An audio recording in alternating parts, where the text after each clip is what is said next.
Welkom allemaal vanuit de gemeente Grot in Valkenberg, voor dit jaar de Slagerverkiezing 2009 wordt gekozen. Vorig jaar kwam als winnaar uit de bus Jordi Schwillens. En volgens mij zie ik hem dan ook zo. Jordi, kom eens even erbij. Dag Jordi. Hoi. Goedenavond. Jordi, wie is er nou om zijn Slagerverkiezing te mogen winnen als vorig jaar? Ja, dat is eigenlijk een hele geweldige belevenis. En ik hoop ook eigenlijk iedereen daarmee dat je dat ooit een keer mag metmaken. Jordi, zou weer vanavond met dich mogen metlopen? Oh, dat vind ik wel een leuk idee. Prima, is goed, doen we. Zal we dan die rolling gaan? Ja, doen we wel als die uitdoet.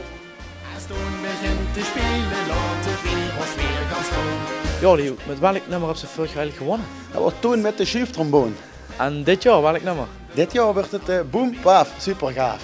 En verwacht ze misschien ook ze stiekem nog eens winnen of niet? Nou, dat kon ik niet vanuit. Geeft ze die andere ook niet al goede kans? Is het niveau misschien lager als vorig jaar? Ik heb andere nummers niet gewerkt. Het is toevallig één bij wat ik ook geschreven heb voor de Clutch Cup. Maar de rest heb ik allemaal niet gewerkt, dus ik zou het niet weten. Is goed, dan spreek voor Stalin. Is goed, doen we. Hoe is dat ding gebleven? Of wat heeft het toen een pech? Daar ga ik hier, de Slager 2007-2008 met Oeze Jordi. Daar is toen met de Suzanne. En toen begint te spelen, laat de weer ons weer ganz goed. We springen om en neer en we dansen in het rond. Met de hennekes in de... Wie deed er nog allemaal met Boete Dixalen? Jan Hazen. De Clutch Cup. Duo Los Dos. Vals Trio. En Ken en Bob. Wie acht ze de grootste kans dat je winnen vanavond?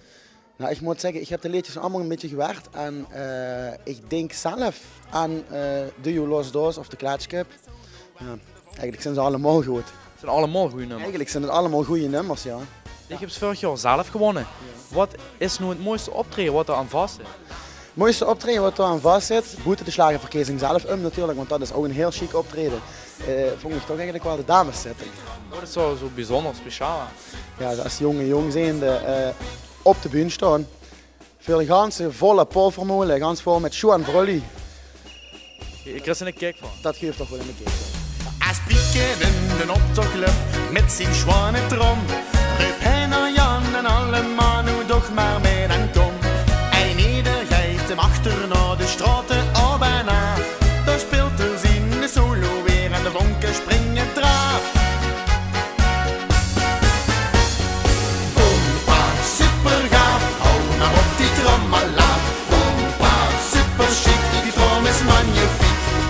Boom, paf, super gaaf, hou maar op die trommelaaf. Boom, paf, super chic, die trom is magnifiek. Boom, paf, super gaaf, hou maar op die trommelaaf. Vals Trio, 74 punten. Jan Haas, 63 punten.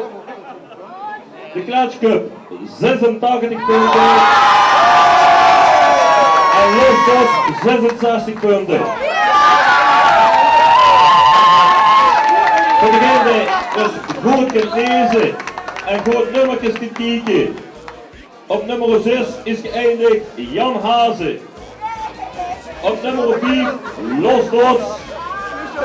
Op nummer 4 het Vals Trio. Op nummer 2 Ken en Bob. Op nummer 3 Ken en Bob, sorry. Op nummer 2 de winnaar van vorig jaar, de tweede Jordi Schwillens. En winnaar uit Groot Valkenberg. En toevallig komen ze aan het Houten. De Kerkje. Publiekswinnaar is op het Houten. Jordi Schwillens. Veel hebben we gewonnen en we vinden dat hij nog een man is wat gewonnen had. Moet er nog een microfoon erbij hebben als het zo is, ja?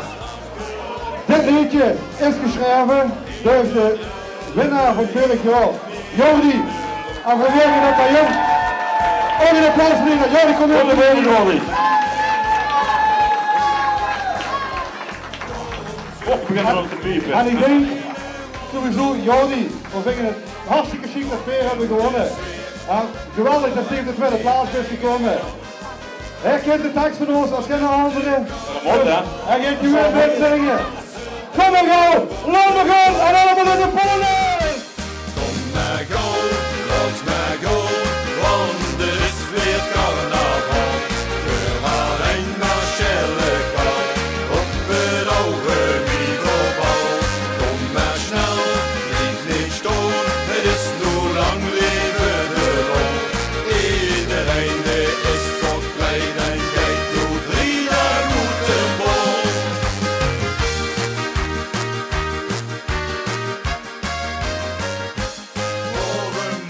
De winnaars van het liedjesconcours 2009, de Klaats Cup.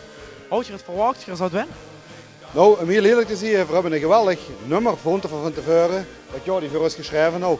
En wie voor het hoort het nummer, wie het afgemixt wordt, over zich hebt van, dat kan nog wel eens in de carnavalskaart gebeuren. Maar dat dit ervan zou komen, ja, dat hadden we ons niet kunnen denken van tevoren.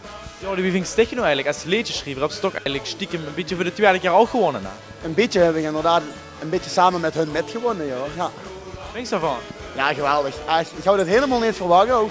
Ik heb wel de ganse titel tegen hun gezegd, ik zeg, je eindigt gewoon hier als mij. En dat is dan gelukt.